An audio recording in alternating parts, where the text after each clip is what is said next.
incarne parfaitement l'importance des localités montagneuses et rurales en tant que terreau de savoir, permettant la naissance et l'épanouissement de grandes figures aux contributions majeures. Notre personnalité du jour est Mohamed Ben Ali Al-Andalousi Al-Bourji, plus connu sous le nom de L'Hajj Al-Choutaybi, par contraction Chtaybi. Quant au lieu de naissance et d'inhumation, c'est Tazradra, au sein d'Ibn Zarwal, dans le Rif occidental, au nord de l'Oued Warra.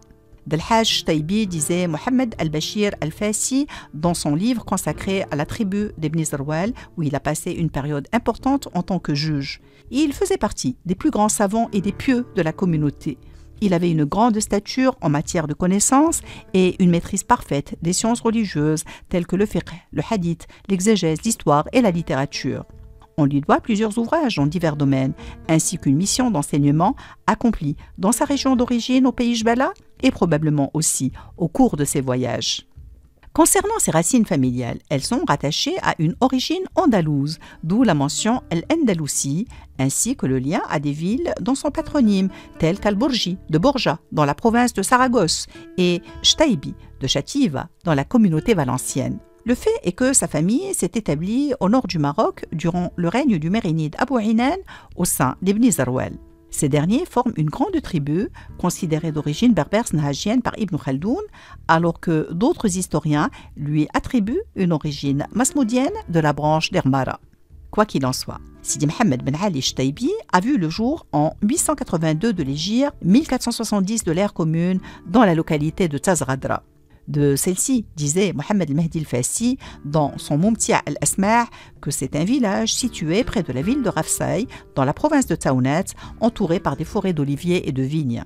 Une fois sa formation de base acquise dans sa région natale, Sidi Mohamed Ben Ali Chtaybi s'est lancé dans la quête de la connaissance, accomplissant un voyage, voire plusieurs, en Orient, qui l'en conduit naturellement jusqu'au lieu saint. Mohamed ibn Askar al-Chefchaouni écrit à ce sujet qu'Al-Hajj Choutaybi a voyagé dans les pays d'Orient où il a séjourné et parcouru ces régions pendant de nombreuses années.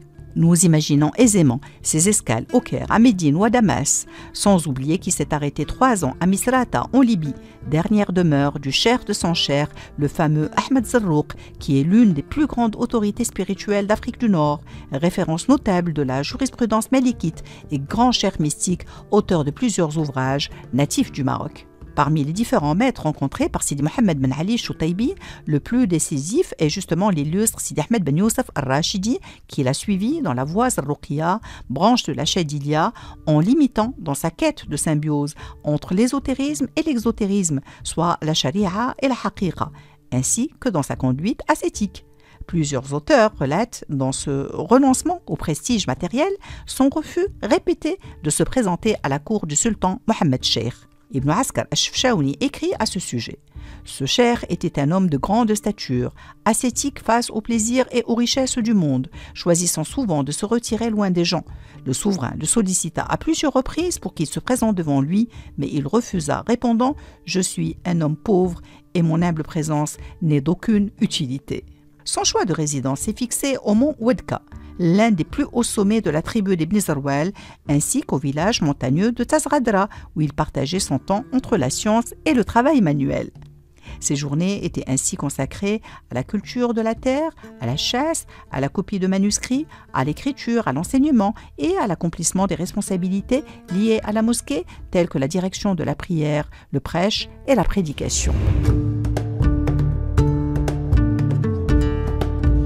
La plupart des écrits de l'imam Choutaybi sont encore dans leur état manuscrit et nécessitent une étude et une vérification approfondie. Ils ont embrassé divers domaines comme l'exégèse, l'histoire, le mysticisme, l'agriculture, l'alchimie, la calligraphie. Parmi ces livres, tels que cités par Dr Mohamed Boutarbouch, on trouve une exégèse du Coran avec son Al-Lubab fi Mushkilat al-Kitab et Al-Lubab al-Mukhtasar li Ahli al-Ibadat wa Nadar qui en est un résumé.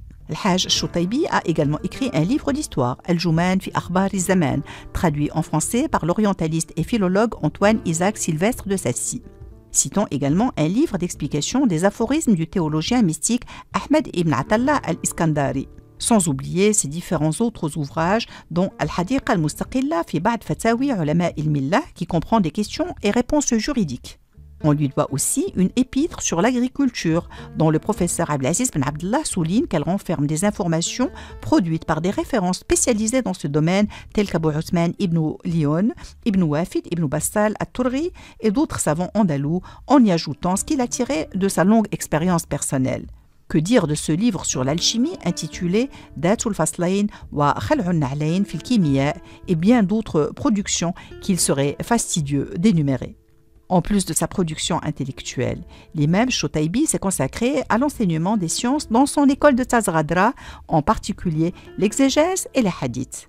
Parmi ses fameux disciples signalés par ses biographes figurent Sidi Redouane al-Janawi, Abdullah ben Saïd al-Mannani al-Hahi ou Abu Ali Mansour al-Bijja'i. On imagine sans peine le rôle que Sidi Mohamed ben Ali al-Andalousi al-Bourji al-Shotaybi a joué dans sa région natale, Tazradra, où il est mort en 963 de l'Hégire, 1566 de l'ère commune et où son nom est empreint de respect jusqu'à nos jours.